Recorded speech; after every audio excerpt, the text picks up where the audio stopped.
আপনারা দেখছেন মুর্শিদাবাদ মিডিয়া সত্য খবর এখন আপনার নাগালে। আমাদের চ্যানেল সাবস্ক্রাইব করুন, দেখতে থাকুন, সঙ্গে থাকুন। জল, পায়খানার জল, তার মঙ্গলবার খাবার যা সবই তাকে দিতে হবে। তার কি কিছু নেই? তাহলে প্রতিবন্ধীর জন্য তো সরকার কিছু ব্যবস্থা করেছে। কই কি করেছে বলতে গেলে পাঠিয়ে বলবে, কই ওদের কিছু আসে না। বাস আমি বলে দিই একটা বলছি কি বলছে রাস্তাগুলো হবে বলেই বাড়ি ভেতরে সেইগুলোও হয়নি, সেইগুলো অনেক ঘাট বেঁধে দেওয়ার কথা বলছে। আমি তো একটা অন্তর্দয় কাজ করে দাও। আমাদের পাড়া আমাদের সমাধানে তো আপনাদের এই কাজগুলো হয় না। না, কোথায় হয়েছে দেখতেই তো পাচ্ছেন, হলে তো দেখতে পেতেন।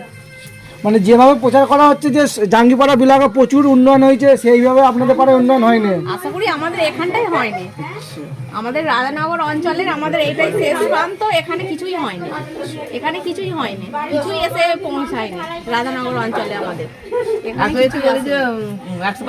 অন্তর্দয় কাজ বলছে ওর হবে না, ওরা আসে না, অন্তর্দয় কাজ হবে না। রাস্তাটা চুরে এ হয়ে গেছে, রাস্তা আবার নতুন করে হলে তবেই যেন ঠিক হয়। আপনারা এমএলএ এর কাজে সন্তুষ্ট? কিছুই তো কাজে দেখতে পাচ্ছি না, কি করে বলবো সন্তুষ্ট কি, কিছুই তো দেখতে পাচ্ছি না। জাস্ট খালি লক্ষ্মী ভান্ডারটা দিচ্ছে এটুকুই সাহায্য, তাছাড়া কিছুই নয়, তাছাড়া কিছুই নয়। মানে এমএলএ এর কাজে আপনারা সন্তুষ্ট নন? কি বলবো। আচ্ছা, আপনি কি বলবেন?